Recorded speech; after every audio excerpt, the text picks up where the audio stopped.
Hello नमस्कार दोस्तों, कैसे हैं आप। उम्मीद करता हूँ ठीक होंगे। Tricky I am with NL study में आपका स्वागत है दोस्तों। हाँ साथियों, हमने अनुपात समानुपात से संबंधित एक बहुत ही महत्वपूर्ण प्रश्नावली है वो समझ लिया है।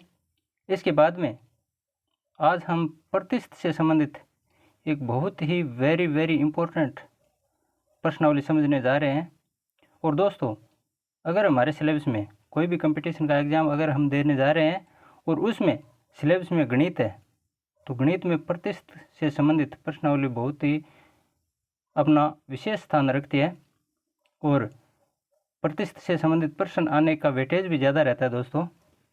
अन्य कोई प्रश्नावलियाँ हैं उनसे संबंधित प्रश्न छोड़ भी सकते हैं, लेकिन प्रतिशत का सवाल आना बहुत ही स्वाभाविक है। यानी एग्जामिनर होता है वो प्रश्न बनाते समय प्रतिशत का सवाल ज़रूर डालता है पेपर में।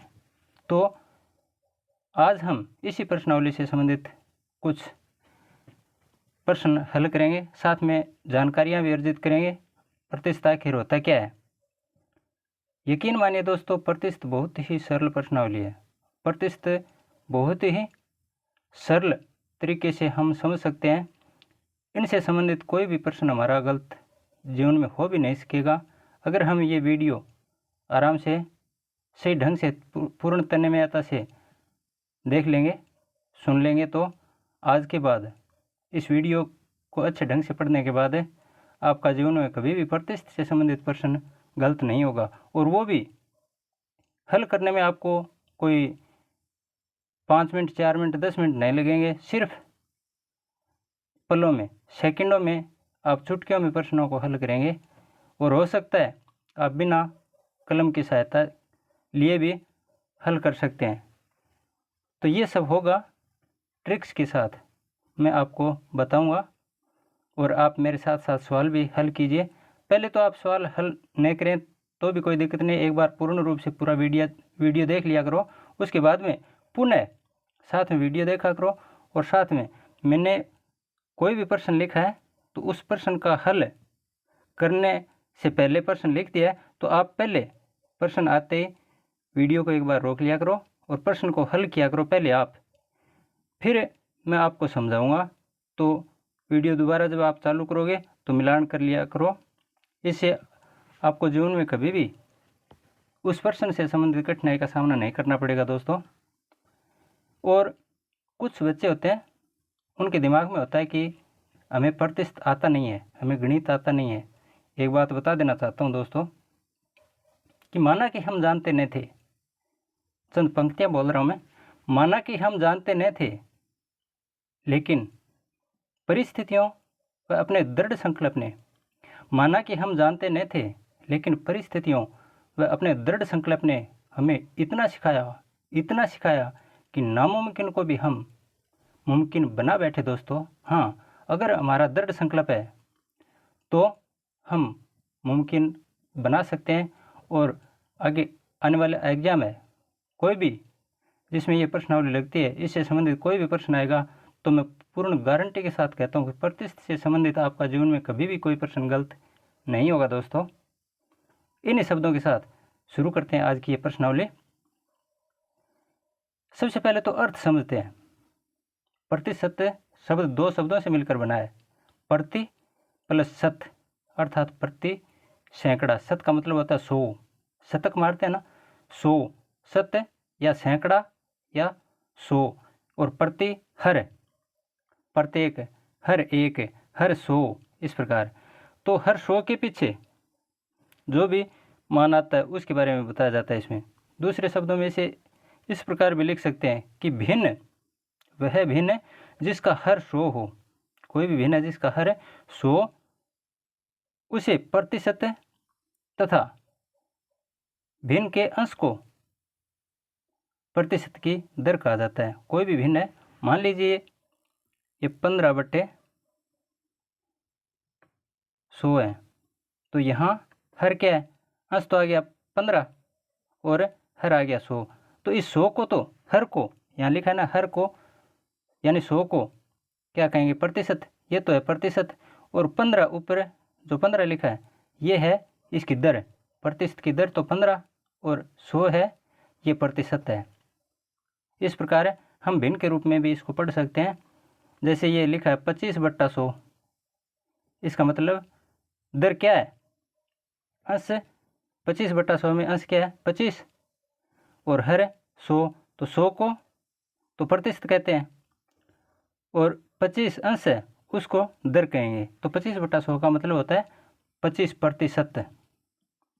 25 का अर्थ है यहाँ 25% का अर्थ है 25/100 या 100 में से 25, दर 100 में से 25। शायद आप समझ गए होंगे। आगे देखिए, प्रतिशत के सवाल हल करने से संबंधित मैं कुछ नियम लेके आया हूँ, और ये हमें एक एक नियम बहुत ही ध्यान से सीखना है। प्रतिशत को भिन्न में बदलना, सबसे पहले तो यही होता है कि प्रतिशत को भिन्न में किस प्रकार बदला जाता है, अर्थात 100 का भाग। कोई भी प्रतिशत है, जैसे ये 25% है, इसको भिन्न में बदलना है तो हमें 100 का भाग लगाना पड़ता है। सीधा सा देखिए, ये 25% है, इस प्रतिशत को मतलब है 100। हमने शुरू में पढ़ा था, भिन्न का जो हर है उसको 100 कहते हैं, उसको प्रतिशत कहते हैं, और जो अंश है यानी ऊपर है, कोई भी बट्टे में संख्या उसका ऊपर का मान, यहाँ 25 है ना, तो ये तो हो गया दर है, तो 25 है ये ऊपर आएगा भिन्न के रूप में लिखने पर, और 25 दर है ये किसकी है, 100 की, यानी प्रतिशत की, यानी 25/100, ये होता है 25% का मान। ये तो होता है भिन्न में बदलने के लिए। और भिन्न में दे रखा है, जैसे 25/100 है, इसको प्रतिशत में बदलना है। दूसरे में देखिए नियम 2 में लिखा है भिन्न को प्रतिशत में बदलना, यानी ये 25/100 कोई भिन्न है हमारी, यही ऊपर वाले भिन्न द्वारा देख लीजिए, 25/100 ये कोई भिन्न है। इस भिन्न को अगर प्रतिशत में बदलना है तो 100 से गुणा कर दीजिए, बस 100 से गुणा करने पर ये 100 से 100 कट जाएगा, कितने बच गए, 25, इसके साथ में प्रतिशत का चिन्ह। तो ये भिन्न को प्रतिशत में बदलना और प्रतिशत को भिन्न में बदलना, दो नियम आराम से समझ गए आप। यहाँ से प्रश्न आते हैं, जैसा मैंने बताया इसी प्रकार से। ये 5% है, इसको भिन्न में बदलिए, तो आप आराम से बदल दो, 5/100 कर दो, बस। 1/5 है, उसको अगर प्रतिशत में बदलना है 1/5 को, तो गुणा 100 कर दो। अगर प्रतिशत में बदलना है 1/5 है, इसको प्रतिशत में बदलना है तो गुणा 100 कर दो, बस। आगे तीसरा नियम देखिए, किसी राशि का प्रतिशत मान ज्ञात करने के लिए उस प्रतिशत को, चिंता न करें, इससे संबंधित मैं 1-2 आगे उदाहरण आपको समझाऊंगा अगली स्लाइड में। किसी राशि का, पहले ये नियम देख लीजिए, किसी राशि का प्रतिशत मान ज्ञात करने के लिए उस प्रतिशत को भिन्न में बदलकर, जैसा कि अभी हमने बदला है, प्राप्त जो परिणाम आते हैं उस राशि से गुणा कर देते हैं। कैसे, ये लाइन मैं क्वेश्चन के माध्यम से आपको बताऊंगा।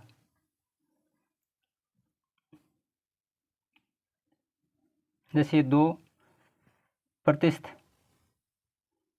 इसको भिन्न में बदलने के लिए 2% है, तो यहाँ 2/100 कर दिया, और 2/100 का मान क्या होता है, ये कटते हैं एक दूसरे संख्याएं, भाग 2 से विभाजित होते हैं, 2 1 का 2 और 50 2 100, तो इसका मान क्या आ गया, 1/50। इसी प्रकार 55% है, तो इसको भी 55/100 कर दो, 55/100। ये विभाजित होते हैं 5 से, तो दोनों में 5 का काटने का मतलब होता है, हम जो सुनते आ रहे हैं कि ये कटते हैं, काटने का मतलब है दोनों अंश और हर एक जैसी संख्या से विभाजित होने चाहिए, उसी को हम काटना कहते हैं। यहाँ 55 में भी 5 का भाग जाता है और 100 में भी 5 का भाग जाता है। 55 में 5 का भाग लगाइए 11 बार, और 100 में 5 का भाग लगाइए 20 बार, तो ये कितने आ गए, 11/20, तो ये आ गए 11/20। इस प्रकार है प्रतिशत को हमने साधारण भिन्न में बदल दिया है। अगर साधारण भिन्न का सवाल है, जैसे 2/5 है, इसको प्रतिशत में बदलना है तो 100 से गुणा कर दो, 2/5 जैसा ये किया हुआ है, 2/5 और इसको 100 से गुणा कर दो। कितनी बार जाता है? 5 का 100 में 20 बार और 20 का 2 से गुणा हो गया 40। एक बार पुनः देख लीजिए।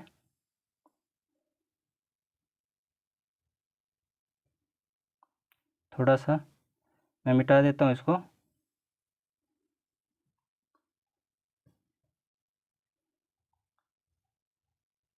अब देखिए 2/5 है ये। इस सवाल की चर्चा कर रहा हूँ। 2/5 इसको अगर प्रतिशत में बदलना है तो 100 से गुणा कर दो, 100 से गुणा कर दिया। अब 100 का ये 100 है, इसके ऊपर नीचे कुछ नहीं है तो नीचे 1 होता है। अब 100 का 2 से गुणा किया, ऊपर की संख्या के साथ गुणा तो 200 और बट्टे 5 का 1 से गुणा किया 5। 5 का 200 में भाग लगाओ, कितनी बार जाता है? 40 बार जाता है। यही प्रतिशत है। तो इस प्रकार ये 40% आ गया। इसी प्रकार ये 4% आ गया। 1/25 का मतलब 1/25 को 100 से गुणा कर दो और 100/25 आएंगे तो 25 का 100 में 4 बार भाग जाता है, 4% आ गए। तीसरा नियम हमने पढ़ा था, उसके अनुसार देखिए ये प्रश्न है। संख्या 15,000, कितनी संख्या? 15,000 का 10% का 5% क्या होगा? इस प्रकार के सवाल कई बार आ जाते हैं और हमारे दिमाग में कुछ क्वेश्चन औंधने शुरू हो जाते हैं। तो यहाँ मैं सबसे पहले तो ये का कॉन्सेप्ट है, इसको मिटा देना चाहता हूँ। जहाँ भी का आए उसकी जगह में गुणा करना है, जहाँ भी का आए उसकी जगह गुणा, फिर हमारा सवाल आराम से हो जाएगा। जैसे ये 15,000 है, 15,000 का की जगह गुणा। अब 10 है, 10 की जगह 10, लेकिन प्रतिशत लगा दिया इसमें। प्रतिशत का मतलब अभी हम हल करते आए हैं, बटे 100 करने होते हैं। प्रतिशत हटा दो, बटे 100 कर दो। इसको भिन्न में बदलना है, मेन बात यही है। 10% को भिन्न में बदलने पर 10/100, का की जगह फिर गुणा, आगे 5 लिखा है तो 5 और ये प्रतिशत हटाएंगे तो फिर बटे 100। इस प्रकार ये संख्या लिख दी। अब जो भी शून्य ऊपर देखिए कुल कितने शून्य आ रहे हैं? 1 2 3, 3 तो यहाँ आ गई, 1 ये 10 में आ गई, कुल 4 शून्य ऊपर है। नीचे देखिए 1 2 3 4, 4 शून्य से 4 शून्य कट जाते हैं। कहने का मतलब है ये 100 गुणा 100 से विभाजित हो रहे हैं। लेकिन ध्यान ये रखना दोस्तों, शून्य वो बीच में नहीं आने चाहिए। संख्याओं के बीच में कई बार शून्य आ जाते हैं, जैसे ये 104 है, यहाँ 0 1 और 4 के बीच में ये नहीं काटी जाती है कभी भी, जिंदगी में याद रखना। जो इकाई की तरफ से इस साइड से दाईं ओर से हम बढ़ेंगे तब जो शून्य आती हैं वो शून्य होते हैं, उनकी गणना की जाती है। तो 4 शून्य से 4 शून्य कट गए, ऊपर कितने बच गए? 15 और 1, यहाँ 1, यहाँ 15 और यहाँ 5, तो गुणा कर दो। 15 1 का 15 और 15 5 75, कितना आ गया? 75 आ गया। ये इस प्रकार है, हम आराम से कर सकते हैं इन सवालों को। अगला प्रश्न देखिए।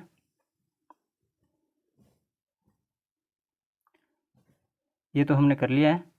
550 का 30% कितना होगा? ये भी देख लीजिए। 550 का की जगह गुणा लिखा है मैंने और फिर प्रतिशत हटाएंगे तो बटे 100, और इनका हल जो पीछे मैंने बताया उसी प्रकार से विस्तार से इसका हल करेंगे तो ये 16,500 बटे 100 बराबर 165 उत्तर आएगा इसका। आप खुद करके देख लीजिए। अगला चौथा नियम ये मैं बता रहा हूँ, एक राशि दूसरी राशि का कितना प्रतिशत है, इस प्रकार के प्रश्न पूछे जाते हैं कई बार, और कई बार नहीं ज़्यादातर पूछे जाते हैं, और आपकी भी परीक्षा में ज़रूर पूछा जाएगा इस प्रकार का। ये बहुत इंपॉर्टेंट प्रश्न है दोस्तों।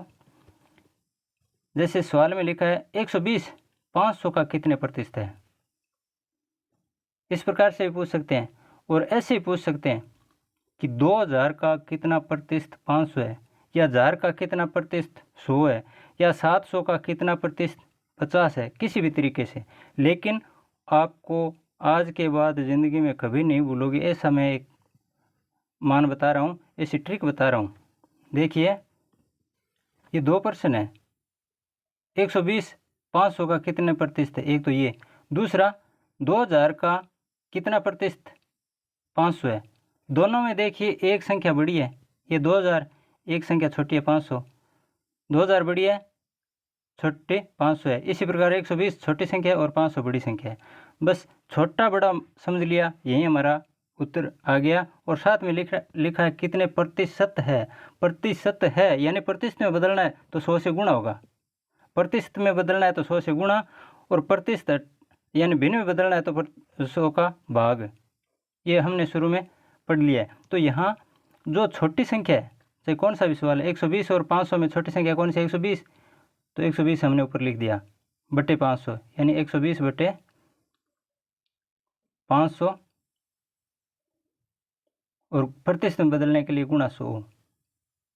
यहाँ भी देखिए 2000 का कितना प्रतिशत? 500। चाहे कुछ भी लिखा है लेकिन छोटी संख्या क्या है? 500। इसको ऊपर लिख दो। बड़ी संख्या कौन सी है? 2000, और गुणा 100। 2 शून्य से 2 शून्य कट गए, इस शून्य से फिर ये शून्य कट गया। 2 का 50 में भाग कितनी बार जाता है? ऊपर 50 बचे हैं और नीचे 2 बचा है, कितनी बार भाग जाता है? 25 बार। तो ये कितने प्रतिशत हो गया? 25%। इसी प्रकार ये हल कर लो। 2 शून्य से 2 शून्य कट गए। 5 का 120 में भाग कितनी बार जाता है? 5 दूए 10, बच गए 2 500 के 20, 24%, यानी 24 5 120। ये 24% आ गया और ये 25% आ गया। बहुत इंपॉर्टेंट नियम है, सीधा सा है, कोई दिक्कत नहीं है। छोटी संख्या उसको ऊपर लिखो, बड़ी संख्या नीचे लिखो, गुणा 100 कर दो अगर प्रतिशत में बदलना है तो।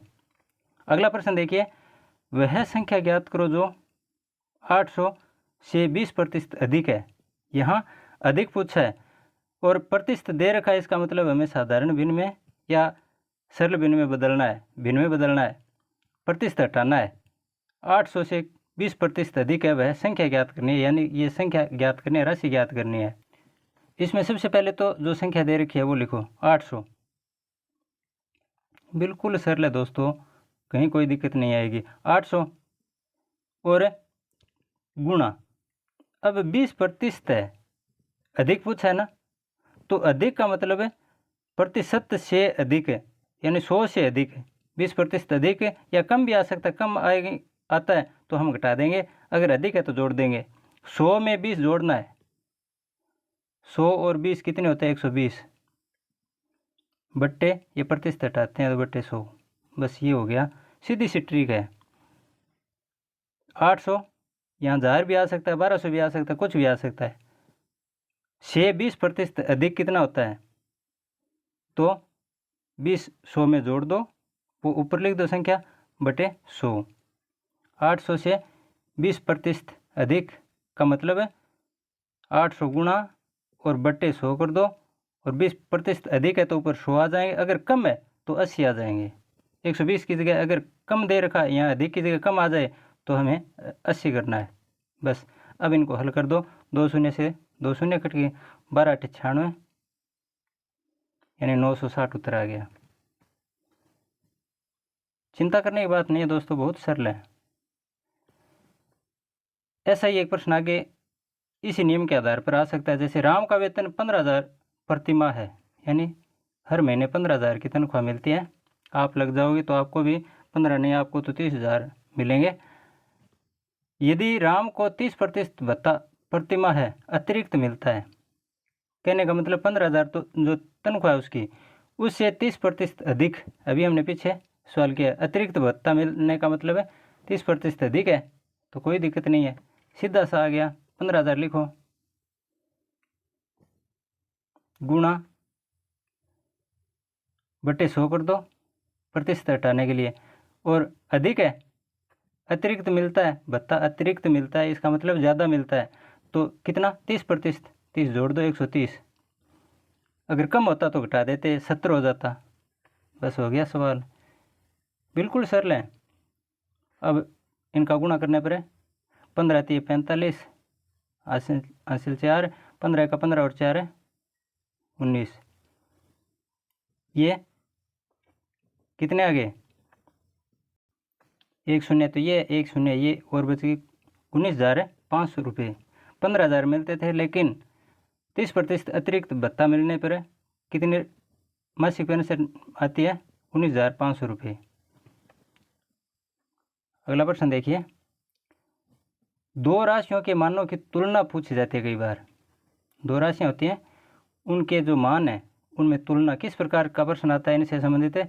यदि चमन का वेतन, ध्यान से देखिए, यदि चमन का वेतन अमन के वेतन, एक चमन है एक अमन है, से 25% अधिक है, तो बताओ अमन का वेतन चमन के वेतन से कितने प्रतिशत कम है।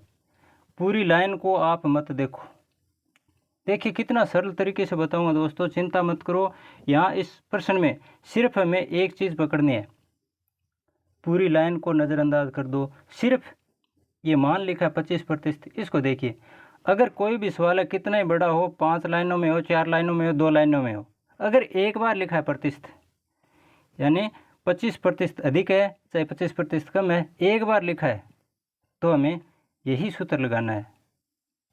यही सूत्र लगाना है। इसका मतलब क्या है? इसको एक बार लिख दो, 25% है ना, तो 25 लिख दो,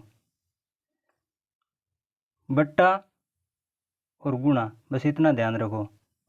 बट्टा में क्या लिखना है?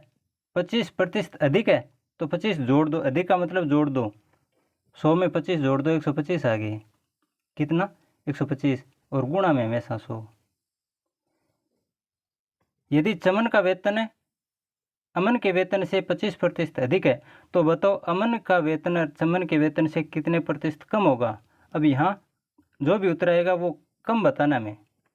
ये कटते हैं, 25 5 125 और 5 का इसमें भाग जाता है 20 बार, तो ये कितना आ गया? कितने प्रतिशत कम है? 20% कम है ना, मैजिक ट्रिक। अगला प्रश्न देखिए, दोबारा देख लीजिए, आगे प्रश्न आएंगे और कोई भी आप पेपर उठाकर देख लीजिए। अगर एक बार आया सवाल में कोई भी प्रतिशत है तो उसका मान इसी तरीके से याद करना है।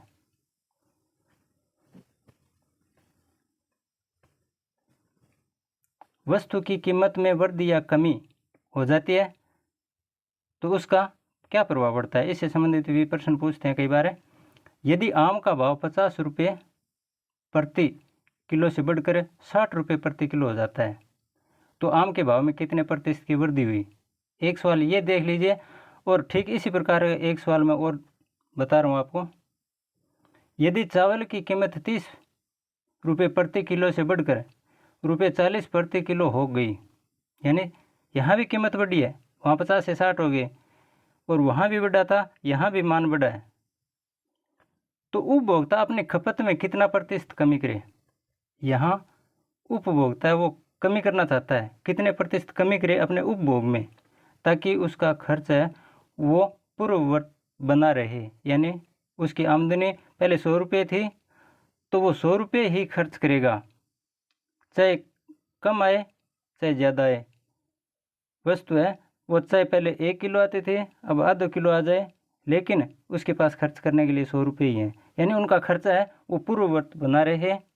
इसमें तो ऐसा लिखा है, जो पीछे सवाल आया था उसमें लिखा है भाव में कितने प्रतिशत वृद्धि हुई, उसकी खपत की बात नहीं चल रही है। यहाँ आम का भाव 50 रुपये प्रति किलो से बढ़कर 60 रुपये प्रति किलो हो जाता है, तो आम के भाव में कितने प्रतिशत की वृद्धि हुई है इसके बारे में बताना है। वहाँ तो खपत में कमी या वृद्धि, यहाँ भाव में, ये थोड़ा सा ध्यान रखना है हमें। तो इस प्रकार का अगर प्रश्न आ जाता है तो सबसे पहले तो जो दोनों में अंतर है, पहले 50 रुपये प्रति किलोग्राम और फिर 60 रुपये प्रति किलोग्राम, इनमें अंतर कितना है? 10 घटा दो, सीधा सा कॉन्सेप्ट यही है। उसमें भी घटाना है, इसमें भी घटाना है, लेकिन ध्यान ये रखना है अगर खर्च में खर्च है वो पूर्ववत बना रहे तब तो हमें बाद वाला मान लिखना है। अगर भाव का पूछता है, भाव में कितने प्रतिशत की वृद्धि हुई या कमी हुई, तो पहले वाला लिखना है। यहाँ पहले भाव क्या था, कीमत क्या थी? 50 रुपये प्रति किलोग्राम, ये नीचे लिख दो, और गुणा गुणा कितने 100। प्रतिशत की वृद्धि पूछी है यानी प्रतिशत में बदलना है तो गुणा 100 कर दो। 50 दुए 100 कट गए, 10 का 2 से गुणा करने पर 10 दुआ 20% की। तो आम के भाव में कितने प्रतिशत की वृद्धि हुई, ये तो पूछा ना, 20% की वृद्धि हुई है। समझ गए। अब उस प्रश्न को देखते हैं दोबारा। यहाँ मैंने पहले वाला लिखा है मान 50 रुपये से बढ़कर 60 रुपये हुआ है भाव, लेकिन हमें भाव में जो वृद्धि हुई है वो मान बताना है। अगले प्रश्न में ठीक ऐसा ही है, लेकिन प्रश्न दूसरा पूछा है। उसमें क्या पूछा है कि 30 से बढ़कर 40 रुपये हो गया, अंतर तो 10 ही है। 30 से 40 होने पर कितना अंतर है 10, लेकिन खपत में कितना प्रतिशत कमी या वृद्धि। यहाँ खपत में रुपये में नहीं, खपत है, यानी जो उपभोग पहले 1 किलोग्राम उपभोग करता था उसकी जगह 750 ग्राम या 800 ग्राम यानी कम करेगा उपभोग में, उसके बारे में पूछा है। तब हमें बाद वाला मान लिखना है, यानी बाद में कीमत क्या थी 40 अंतिम वाली और गुणा 100, बस हो गया। इस शून्य से ये शून्य कट गया, ऊपर कितने 10 का 10 से गुणा करने पर 100/4, नीचे 4 बचा है, 4 का इसमें भाग लगाते हैं, कितने बार जाता है 2500 के 100 तो 25%। खर्चे में यानी खपत में कितनी कमी करेगा 25% की कमी करेगा। ये अपने खपत में कमी की है उसने। मैं आज हालांकि वीडियो थोड़ा सा बड़ा बन रहा है, लेकिन पूरा का पूरा प्रतिशत का पूरा झंझट ही इस वीडियो में मैं ख़त्म कर दूंगा। बस थोड़ी सी देर और मेरे साथ बने रहो। आपके जीवन में प्रतिशत कभी कोई भी नुकसान नहीं करेगा, कभी अड़चन पैदा नहीं करेगा। वस्तु की कीमत में वृद्धि या कमी हो जाने पर उसके उपभोग में कमी अथवा वृद्धि संबंधी प्रश्न। यदि चीनी के मूल्य में 20% की वृद्धि हो तो एक गृहिणी चीनी की खपत में कितने प्रतिशत कमी करेगी ताकि उसका चीनी का मासिक व्यय नहीं बढ़े, यानी पूर्ववत बना रहे। ऐसा सवाल मैंने पीछे आपको बता दिया था और जोर देकर बताया था कि अगर एक बार मान लिया है तो यही सूत्र लगेगा। ये पूरा प्रश्न क्या है आपको पढ़ने की आवश्यकता नहीं है, 20% एक बार आया है, बस ये बात ध्यान में रखो। अगर एक बार आया है तो इसको लिख दो 20% बटा वृद्धि है तो जोड़ दो, कमी है तो घटा दो। यहाँ क्या है वृद्धि है, 20% की वृद्धि है तो जोड़ दो, किसमें 100 में 120 और गुणा 100 कर दो, बस हो गया सवाल। कितने आते हैं 0 से 0 कट गया, ऊपर आ गए 200 या और कटते हैं 2 छिके 12 यानी 100/6। ये फिर विभाजित होते हैं 2 से, 50 दुआ 100 और 3 दुआ 6, 2 से कट गए, 3 का इसमें 50 में भाग लगाएंगे तो 16 बार जाता है, 2 शेष बच गए बटा 3 यानी 16 से 2/3%। कोई दिक्कत, कुछ भी दिक्कत नहीं है। हमें यहाँ प्रश्न में पूछा कितने प्रतिशत कमी करनी पड़ेगी या कम करनी होगी खपत है, तो ये 16 से 2/3% कमी ये बतानी है हमें। प्रश्न आपने पढ़ लिया तो भी ठीक है, नहीं पढ़ा तो भी ठीक है। ऐसा ही प्रश्न बताया था मैंने पीछे, अभी बताया था ना, देखिए पीछे एक बार मैं दिखा देता हूँ आपको। हाँ ये सवाल देखिए, यदि चमन अमन, चमन लिखा चाहे अमन लिखा कुछ भी लिखा, लेकिन 25% लिखा था, उसमें 20% लिखा है, इसमें 25% लिखा है, वहाँ वृद्धि लिखे है, यहाँ अधिक लिखा है, तो यही सूत्र मैंने यहाँ बनाया। 25 बटे वृद्धि है या अधिक है तो जोड़ दो, 25/125 गुणा 100, उसमें 20% वृद्धि थी तो 20/120 गुणा 100। इस प्रकार से हमारा ये सवाल भी हो गया। अगला प्रश्न लेते हैं। जनसंख्या से संबंधित प्रश्न आ जाते हैं दोस्तों कई बार। एक मशीन के मूल्य में 10% की कमी होती है यदि मशीन का वर्तमान मूल्य, ये जनसंख्या वृद्धि से संबंधित प्रश्न आते हैं। ये चाहे वस्तु है, ये मशीन लिखा है, यहाँ जनसंख्या नहीं है, लेकिन जनसंख्या वृद्धि वाले उसी तरह का मिलता जुलता ये प्रश्न है। कई बार लिखते हैं कि 1997 में जनसंख्या 2 लाख थी, अगले वर्ष 10% की कमी, फिर अगले वर्ष 10% की वृद्धि, और उसके बाद में 5% की कमी। तो बताइए अंतिम मूल्य क्या या अंतिम जनसंख्या क्या थी। ठीक उसी प्रकार से ये मशीन के बारे में लिखा है। एक मशीन के मूल्य में प्रतिवर्ष 10% की कमी होती है। यदि मशीन का वर्तमान मूल्य 20,000 रुपये है तो 3 वर्ष बाद का मूल्य ज्ञात करो। बस ये बात पकड़ लो आप, बाद या पहले, यही है इसका सूत्र। मूल बात इस प्रश्न में छिपी हुई है, 3 वर्ष बाद का या 3 वर्ष पहले का। पहले के लिए प्रारंभिक शब्द प्रयोग में ले सकते हैं कि शुरू की जनसंख्या ज्ञात करो, या मशीन का प्रारंभिक मूल्य ज्ञात करो, या 3 वर्ष पूर्व का मूल्य ज्ञात करो। और बाद के लिए या तो 3 वर्ष बाद या अंतिम मूल्य, ऐसे भी लिख सकते हैं। तो यहाँ 3 वर्ष बाद, इसका मतलब मैं क्या बता रहा हूँ, सबसे पहले तो जो कीमत है वो लिख दो 20,000। आपको प्रतिशत में क्या है क्या नहीं है बिल्कुल भी उलझना नहीं है, चाहे कुछ भी है प्रतिशत, हमें सिर्फ हमारे नंबरों से मतलब है। 20,000 लिख दिया और 3 वर्ष तक लिखना है। 3 वर्ष बाद है ना, तो 3 बार लिखो, 1 गुणा 2, ये 3, मैंने 3 लाइनें खींच दी। अगर 2 वर्ष हैं तो 2 लाइनें, 4 हैं तो 4 लाइनें। कब है, अगर बाद का पूछा है, अगर बाद का पूछते हैं तो 100 नीचे आएगा। अगर बाद का पूछते हैं तो 100 हमेशा नीचे लिखना। यहाँ लिखना क्या है, हमें 100 लिखना है। 3 जगह लिख दो अगर 3 वर्ष हैं तो, 4 वर्ष हैं तो 4 जगह लिख दो। बाद का पूछा है तो 100 नीचे, और पहले का पूछा है तो 100 ऊपर।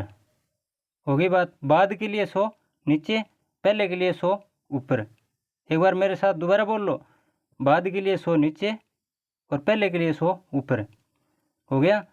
अब ऊपर यहाँ क्या लिखना है, यहाँ हमें कितने प्रतिशत की कमी है या वृद्धि, 10% की कमी है। कमी का मतलब कम करना है 10। ये 100 लिखा, 100 से 10 कम यानी 90 हो गई। प्रत्येक वर्ष 10% की कमी हो रही है। कई बार ऐसे भी लिख देते हैं, पहले वर्ष 10% की कमी, दूसरे वर्ष 5% की कमी, तीसरे वर्ष 8% की कमी। तो 8 है तो 8 घटा दो, 5 है तो 5 घटा दो, 10 है तो 10 घटा दो। यहाँ 10 प्रत्येक वर्ष के लिए बोला है, प्रति वर्ष 10% की कमी हो रही है, इसलिए मैंने हर वर्ष 10-10 घटाए हैं। बस हो गया सवाल। तो इतना ही है, ज़्यादा कुछ हमें सोचना नहीं है। देख लीजिए 4 शून्य, 4 शून्य कट गए। ये संख्या ऊपर की होती है, ये इसके ऊपर नीचे कुछ नहीं है तो नीचे 1। ऊपर की संख्या और नीचे की संख्या ये काटी जाती हैं। 4 शून्य से 4 शून्य कट गए, फिर 1 शून्य और बच गया, ये काट दिया, ये बच गया, ये काट दिया। अब ऊपर कितने बचे हैं, नीचे तो कुछ नहीं बचा, ऊपर बचे हैं 2 गुणा 9 गुणा फिर 9 और गुणा 90। इनका गुणा कर दो, जो भी गुणनफल आएगा वो हमारा उत्तर होगा। इनका गुणा करने पर 9 में 81 और 9 में 81 810 है और 9 2 18। अब इनका गुणा कर दो, इन दोनों का गुणा तो 18 आ गया और इनका गुणा 810 आ गया, और 18 तथा 810 का गुणा करने पर 18 का 18, 1 शून्य। अब 18 का 8 से गुणा करते हैं, 18 7 124, 18 8 144, 14,480। ये होगा इसका 3 वर्ष बाद का मूल्य। मशीन का 3 वर्ष बाद का मूल्य 14,480 रुपये। इस प्रकार दोस्तों, अगर पहले का ज्ञात करना है तो 100 ऊपर लिखेंगे, अगर बाद का ज्ञात करना है तो 100 नीचे रखेंगे। अगला प्रश्न देखिए,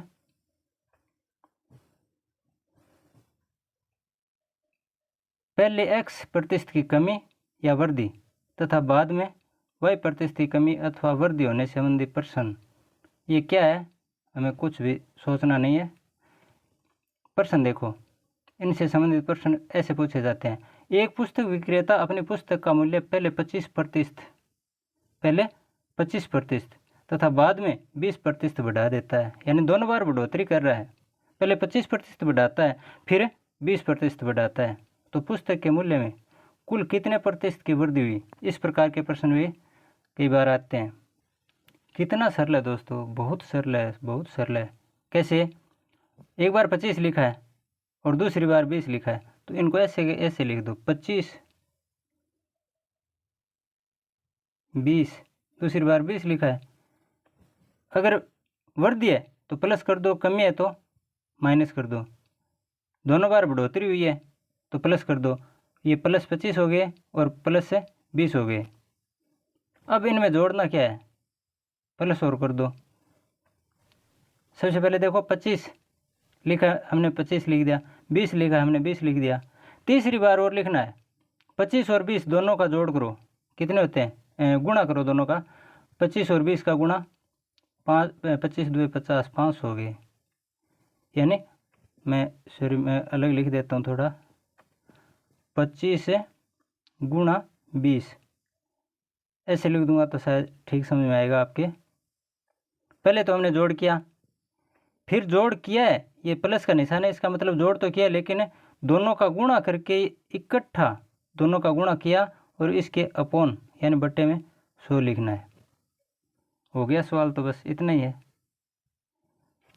अब देखना दोस्तों, आप जोड़ घटाव में कमज़ोर नहीं बने कभी। ये शून्य से शून्य पहले हम काट रहे थे, लेकिन यहाँ नहीं कटेगी है। ये प्लस से अलग कुल 3 पद बन गए यहाँ। अगर एक पद होता तब तो हम काट सकते थे। और पद चेंज कब होता है, प्लस माइनस आने पर पद चेंज होता है, गुणा भाग होने पर पद चेंज नहीं होता है। यहाँ पहला पद 25 है, दूसरा 20 है और तीसरा है 25 गुणा 20 बटा 100। इस प्रकार से पद चेंज यहाँ से यहाँ तक नहीं हुआ है, पहले चेंज है, तो ये शून्य तो काट सकते हैं, लेकिन ये नहीं काट सकते। और कटते हैं ना, 2 का भाग कितनी बार जाता है, 5 बार, और 5 का भाग 25 में जाता है 5 बार। कहने का मतलब यहाँ 25 प्लस 20 प्लस 5 कितने हो गए, 25 और 20 45 और 5 50%। बस यही उत्तर है। कुल कितने, दोबारा देखिए प्रश्न में, पुस्तक के मूल्य में कुल कितने प्रतिशत की वृद्धि होती है, 50% की वृद्धि होती है। बस उम्मीद करता हूँ आपके सवाल ये समझ में आ रहे होंगे, और कहीं कमी रह जाती है तो दोबारा वीडियो को थोड़ा सा पीछे करके दोबारा देख लीजिए, दोबारा सुन लीजिए। अगला प्रश्न ठीक इसी प्रकार का है।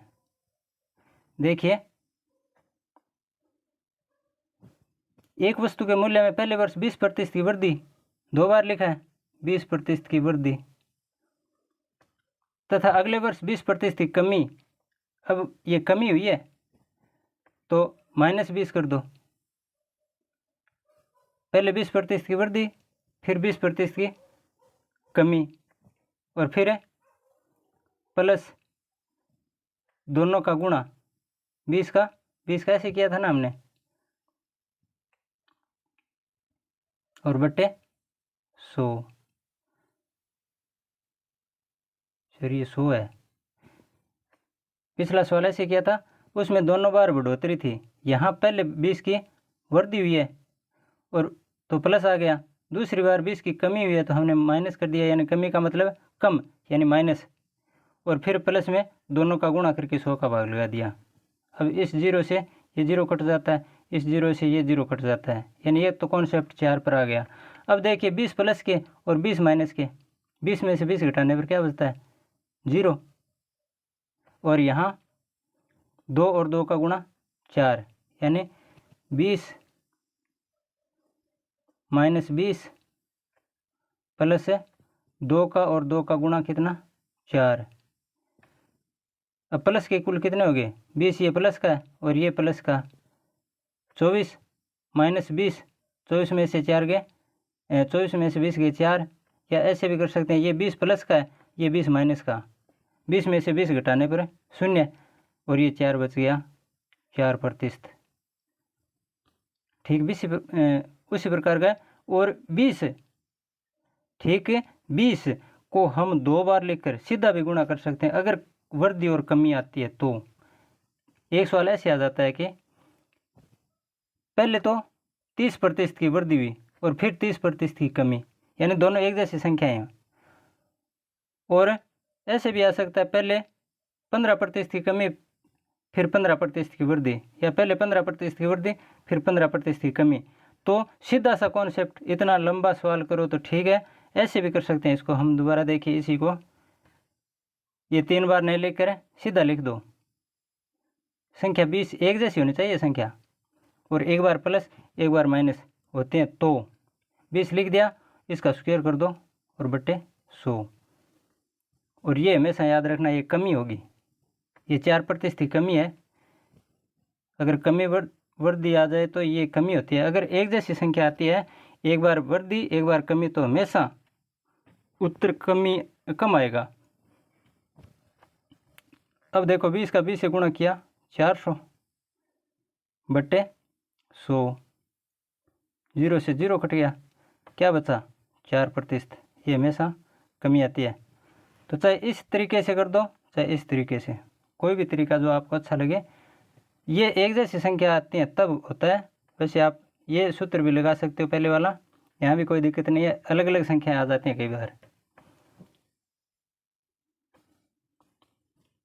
अगला प्रश्न देखिए, किसी आकृति की भुजाओं में कमी अथवा वृद्धि करने से उसके क्षेत्रफल पर पड़ने वाला प्रभाव, क्या प्रभाव पड़ता है। कोई आकृति पहले आयत है, चाहे वर्ग है, चाहे कोई भी है, त्रिभुज है, उसमें लंबाई और चौड़ाई में कई बार कमी कई बार वृद्धि, तो सवाल घूम फिर कर वहीं आ जाते हैं। एक आयत की लंबाई देखिए, ये प्रश्न है, लंबाई में 20% की कमी कर दी और चौड़ाई में 10% की कमी कर दी, दोनों बार कमी हुई है ना। बस ये कमी शब्द पकड़ लो, एक बार 20% की कमी एक बार 10% की कमी। ये शब्द पकड़ते ही शायद आप दिमाग में प्रश्न हल भी कर लेते होंगे। ऐसा करने पर इसके क्षेत्रफल में जो नया क्षेत्रफल है उसका पुराने वाले क्षेत्र से जो तुलनात्मक दृष्टि से देखें तो कितने प्रतिशत की कमी हुई है या वृद्धि हुई है, ये हमें बताना है। तो दोनों बार कमी है तो कमी होगी, वृद्धि तो होगी नहीं। अब होगी कितनी, इसके लिए सीधा सा कॉन्सेप्ट है 20% की कमी।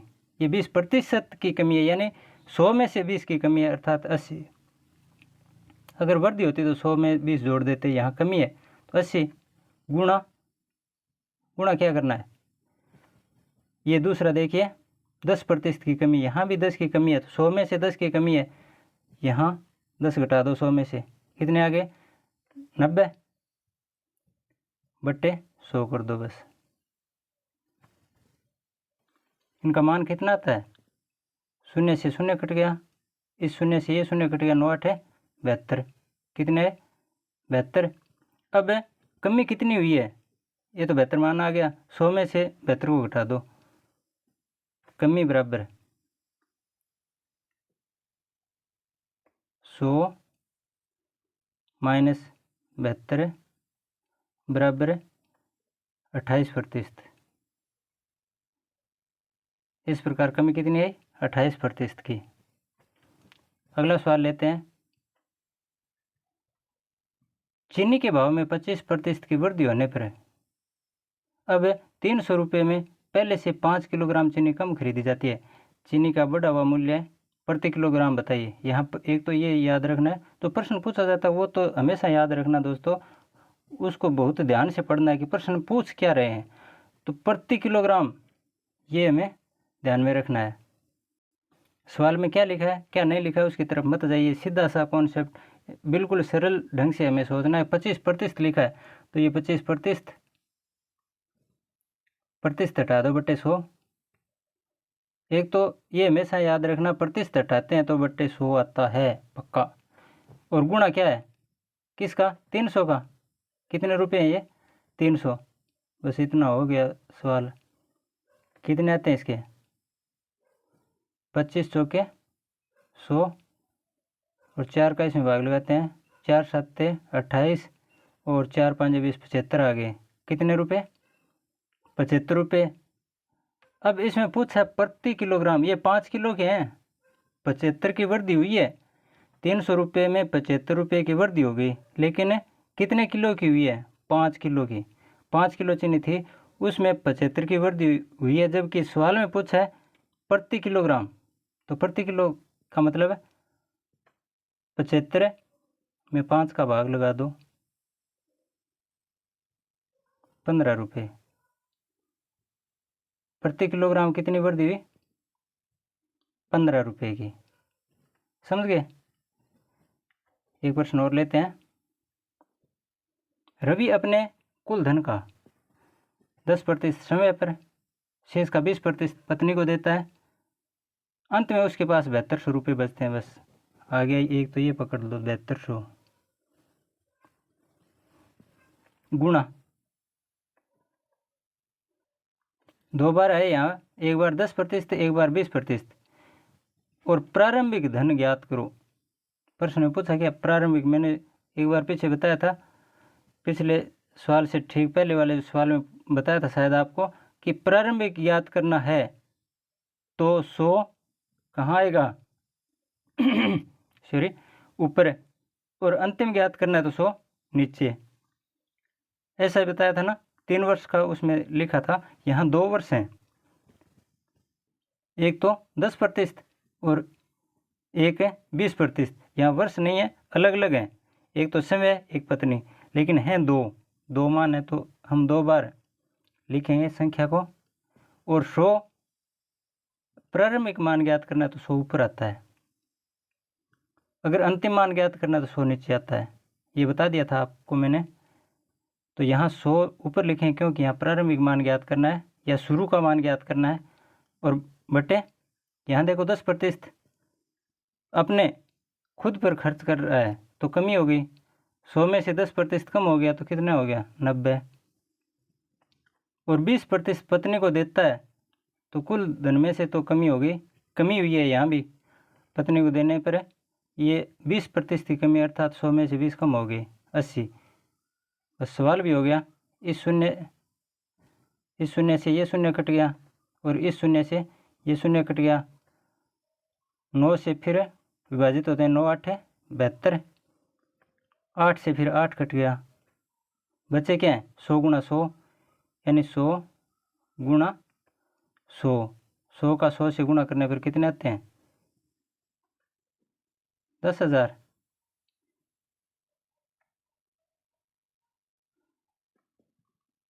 तो उसका प्रारंभिक धन कितना था? उसका प्रारंभिक धन 10,000 रुपये था। अंतिम प्रश्न लेके आया हूँ दोस्तों। कमल अपनी मासिक आय का 30% भोजन पर, शेष का 40% परिवहन पर खर्च करता है, तथा इसके बाद शेष का 50% बचत करता है। 3 मान लिखें यहाँ। यदि उसकी मासिक आय 18,400 रुपये है तो उसकी मासिक बचत ज्ञात कीजिए। बचत पूछा है, 40% भोजन पर खर्च कर रहा है तो बचत कितनी हुई? ये 30% भोजन पर खर्च करता है तो बचत कितनी हुई? 100 में से 30 खर्च कर दिए तो बचत 70 हुई ना। ध्यान से देखिए, यहाँ 30% और 40% का मतलब सवाल में लिखा है अपनी मासिक आय का 30% भोजन पर खर्च करता है। खर्च करना और बचत करना अलग अलग होते हैं दोनों। अगर 100 में हमारे पास 100 रुपये हैं, उसमें से 30 रुपये हम भोजन पर खर्च करते हैं तो बचे कितने? 70 रुपये। यही तो बता रहा है प्रश्न में कि भोजन पर 30% खर्च कर दिए तो बचे कितने? मासिक बचत है 70 की। यहाँ 40 खर्च कर दिए परिवहन पर, यात्रा पर, कितने? 40 खर्च कर दिए तो बचे कितने? यानी बचत कितनी हुई? 60 की। और यहाँ 50% बचत कर रहा है, यहाँ पूरा का पूरा बचत में लिखा है तो बचत यहाँ तो 50 की हो गई, यहाँ बचत 40 की नहीं है, कितनी है? 60 की। यहाँ बचत 30 की नहीं है, कितनी है? 70 की। थोड़ा सा इसमें घुमा दिया प्रश्न को, लेकिन हमें नहीं घूमना है। अब सीधा सा लिख दो हमें सीधा बचत पूछा तो सीधी बचत लिख देते हैं। सबसे पहले तो लिखो 18,400, यहीं से शुरुआत करते हैं। 18,400 रुपये हैं गुणा। अब आगे जो प्रतिशत आ रहे हैं उनके बारे में थोड़ा जाने। यहाँ 30% का मतलब 30% खर्च हो रहा है, लेकिन बचत कितनी है? 70। खर्च 30% है तो बचत कितनी? 70/100 गुणा। यहाँ 40% है, खर्च हो रहे हैं परिवहन पर, तो बचत कितनी है? 60/100 गुणा 50% फिर बचत हो रही है, तो यहाँ तो सीधी बचत है और बचत ही लिखनी है हमें, 50/100। अब जो विभाजित होते हैं, पद एक है, यहाँ कोई प्लस माइनस का निशान नहीं है तो कट सकते हैं आराम से। 2 शून्य से 2 शून्य कट गए, इस शून्य से और इस शून्य से 2 शून्य हो गए, यहाँ 2 शून्य कट गए, फिर इस शून्य से ये शून्य कट गया। 5 का भाग 10 में जाता है 2 बार, 5 2 10, और 2 का भाग 6 में जाता है 3 बार। कौन कौन सी संख्या बचे? 184 गुणा 7 गुणा 3, यही तो बचे हैं। इनका गुणनफल, इनका गुणा करने पर 7 या 21, 21 का 184 से गुणा करेंगे तो 21 चौके 84, हासिल 8, और 1306 38, 3,864 रुपये, ये इनका गुणनफल आता है। कितने बचे? 3,864 रुपये बचे 18,400 रुपये में से। ये इसकी मासिक बचत है दोस्तों, और यही पूछे सवाल में। इस प्रकार दोस्तों प्रतिशत से संबंधित आज तक जितने भी परीक्षाओं में प्रश्न पूछे गए हैं, उन सभी प्रश्नों का मैंने यहाँ सारांश आपको समझा दिया है। इनसे संबंधित PYQ में कभी अलग वीडियो लेकर उसमें बता दूंगा, और लेकिन यहाँ मैंने साथ साथ में बताए उदाहरण है और जो भी नियम है सारे के सारे बता दिए हैं। उम्मीद करता हूँ इस प्रकार से अगर ये वीडियो, सिर्फ एक वीडियो, ये आप ध्यान से देख लोगे 2 बार 4 बार है, तो 4 बार देखने के बाद ज़िंदगी में कभी भी प्रतिशत से संबंधित सवाल आपका जीवन में कभी गलत नहीं होगा। और जो ये कुछ नीचे लेवल की जो भर्तियां हैं, एक तो हाई लेवल की होती हैं, लेकिन नीचे लेवल की भर्तियां होती हैं उनमें प्रतिशत से संबंधित प्रश्न लगभग 4-5 प्रश्न हर बार पूछते हैं दोस्तों। तो यहाँ से 4-5 प्रश्न आने की मेरे को पूरी की पूरी उम्मीद है। पीछे पशु परिचर में बहुत प्रश्न पूछे थे प्रतिशत वाले, तो यहाँ आज के बाद उम्मीद करता हूँ आपके जीवन में कभी भी ये प्रतिशत आपको कन्फ्यूज नहीं करेगा। लेकिन थोड़ा सा ये जो मैंने उदाहरण बताए हैं, सिर्फ और अलग उदाहरण नहीं, सिर्फ जो मैंने इस वीडियो में बताए, इन्हीं प्रश्नों को आप अलग से एक बार साथ में वीडियो के साथ में हल करते जाओ, क्योंकि मैं सबसे पहले प्रश्न आपको दिखाता हूँ, उसके बाद में हल करवाता हूँ, तो वहाँ आप रोक लिया करो, प्रश्न देखकर फिर उस प्रश्न का हल कीजिए, फिर वीडियो देखिए। आप 2-4 बार ऐसा कर लोगे तो कोई दिक्कत नहीं आएगी। ये नंबर आपके सीधे के सीधे पॉकेट में पड़े हैं। उम्मीद करता हूँ आपको ये वीडियो अच्छा लगा होगा। और हाँ दोस्तों, जैसा कि मैं हमेशा कहता हूँ, अगर आपको वीडियो अच्छा लगे तो लाइक, शेयर और सब्सक्राइब कर लिया करो, जिससे मेरा भी हौसला बढ़े। वैसे आपकी इच्छा है, जैसा आपको उचित लगे वैसा करो, लेकिन मेरा तो कर्तव्य है कि अब की बार इस पर सुपरिचर में लगभग मेरे से जो जुड़ेंगे उनका सिलेक्शन करवाना मेरा उद्देश्य है, और इसमें सफलता भी मेरे को ज़रूर मिलेगी, ऐसी मेरी आशा है। जय हिंद, धन्यवाद।